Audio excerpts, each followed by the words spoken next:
రాకాలోకంకి స్వాగతం. ఉత్తరాఖండ్ ఆర్థిక రాజధాని అయిన హల్ద్వానీలో ఒక్కసారిగా అశాంతి భగ్గుమంది. భయంకరమైనటువంటి దాడులు భద్రతా దళాల మీద, సర్వసాధారణ పౌరుల మీద, ప్రభుత్వ ఆస్తుల మీద జరిగాయి. చివరికి దిక్కులేని పరిస్థితుల్లో భద్రతా దళాలు కాల్పులు జరపవలసి వచ్చింది. ఈ కాల్పుల్లో ఈ సంఘటనలో 4 చనిపోయారు, ఒక 120కి పైగా గాయపడ్డారు. అంతేకాకుండా మొత్తం హల్ద్వానీలోని పలు ప్రాంతాలు ఇప్పుడు ఉద్రిక్తతతో ఉన్నాయి. సెక్షన్ 144ని విధించాల్సి వచ్చింది. హల్ద్వానీలో అసలు ఏం జరుగుతోంది? హల్ద్వానీ మహారాష్ట్రకి ముంబై ఎలాంటిదో, ఆంధ్రప్రదేశ్ రాష్ట్రానికి విశాఖపట్నం ఎలాంటిదో అలాంటిది. It is the financial capital of Uttarakhand. Uttarakhand ఆర్థిక రాజధాని హల్ద్వానీ.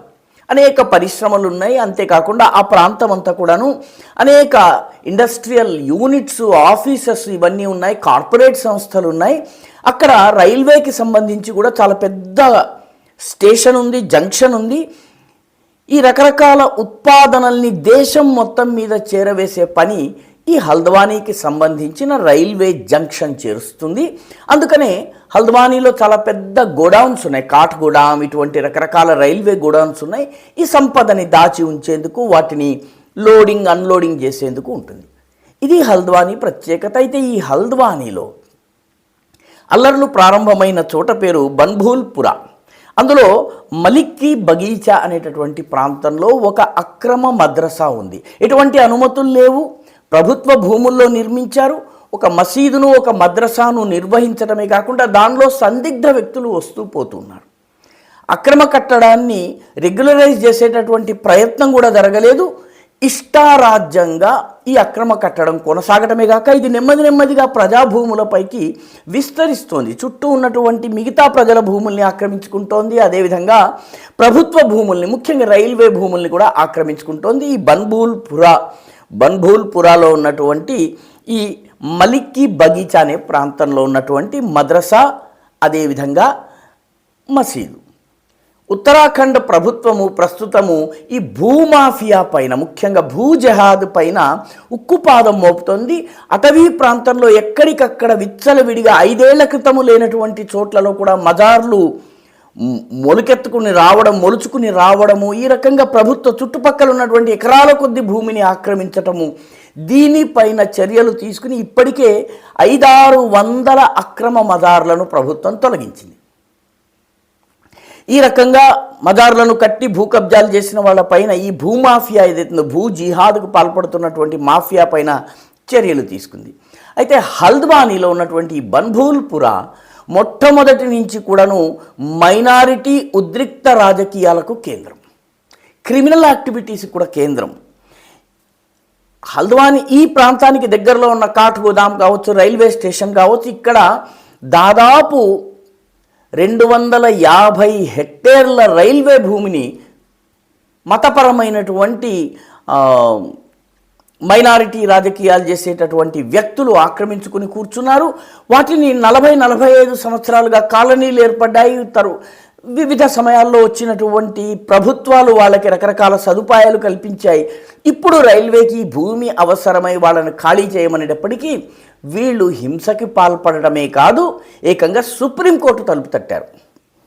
డిసెంబర్ 2022లో ప్రభుత్వము ఈ ఎవిక్షన్ చేస్తున్నప్పుడు ఏకంగా సుప్రీంకోర్టుకు వెళ్ళి జనవరి నెలలో సుప్రీంకోర్టు నుంచి 8 వారాల పాటు ఎవిక్షన్ పైన స్టే తీసుకుని రాగలిగారు. అంటే వీళ్ళు అక్కడ ఉన్నటువంటి వాళ్ళు, కూలీ నాలీ చేసుకునేటటువంటి వాళ్ళు, దినసరి మజ్దూర్లని చెప్పేటటువంటి వాళ్ళు సుప్రీంకోర్టుకి ఎలా వెళ్ళగలిగారు, ఎలా తెచ్చుకోగలిగారు అన్నది ఒక పెద్ద ప్రశ్న.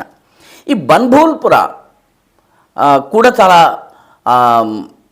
ఆందోళన కలిగించే ప్రాంతం. ఎందుకంటే ఇక్కడ క్రిమినల్ యాక్టివిటీస్, డ్రగ్స్ వ్యాపారము, అక్రమ చొరబాట్లు, రోహింగ్యాలు, బంగ్లాదేశీలు వచ్చి నివాసం ఏర్పాటు చేసుకోవటము, హత్యలు జరగడము సర్వసాధారణం. ఈ ఏరియాలో ఉన్నటువంటి అక్రమ కట్టడాల నిర్మూలనను శుక్రవారం మాటున ఈ దాడి జరిగింది.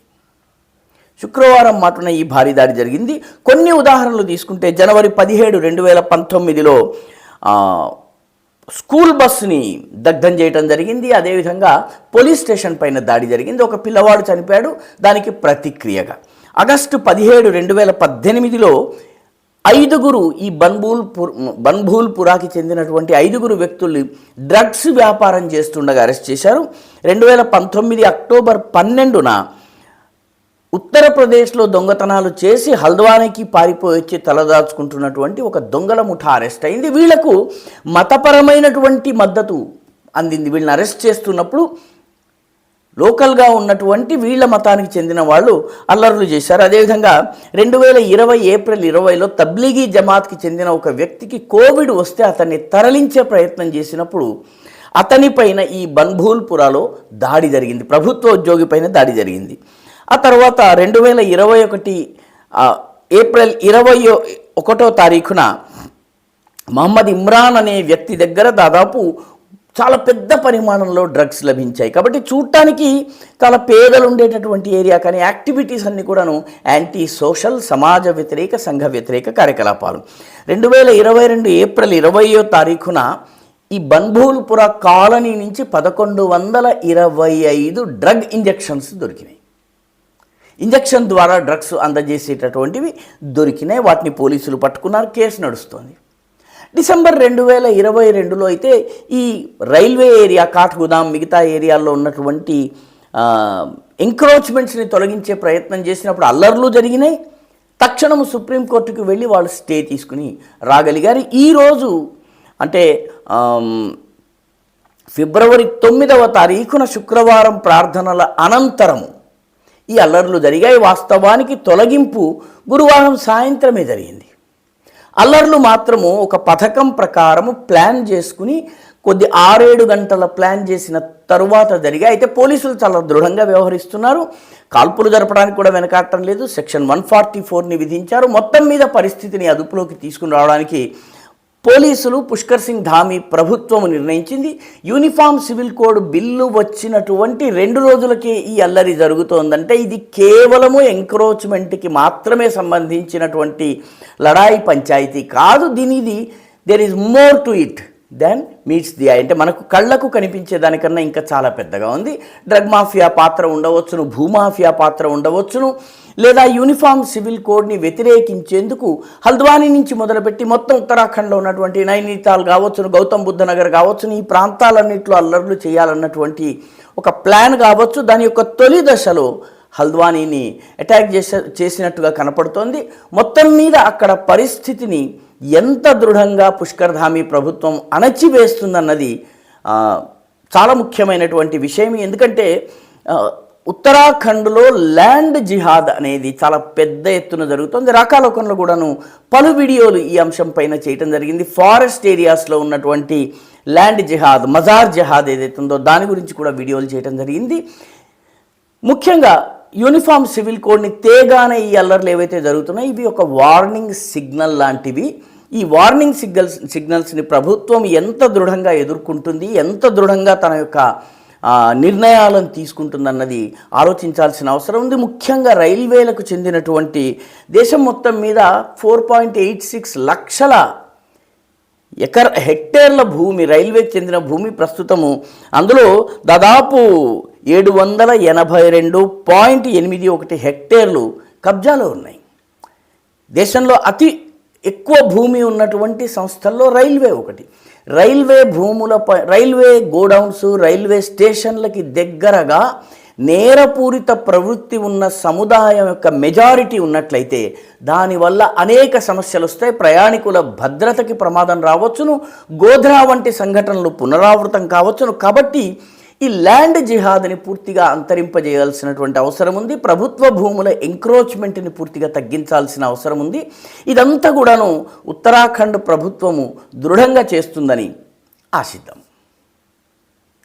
ఈ వీడియో మీకు నచ్చినట్టయితే లైక్ చేయండి, షేర్ చేయండి, ఈ ఛానల్కు సబ్స్క్రైబ్ చేయండి. మీ అభిప్రాయాన్ని కమెంట్ల రూపంలో తప్పనిసరిగా పంపించండి.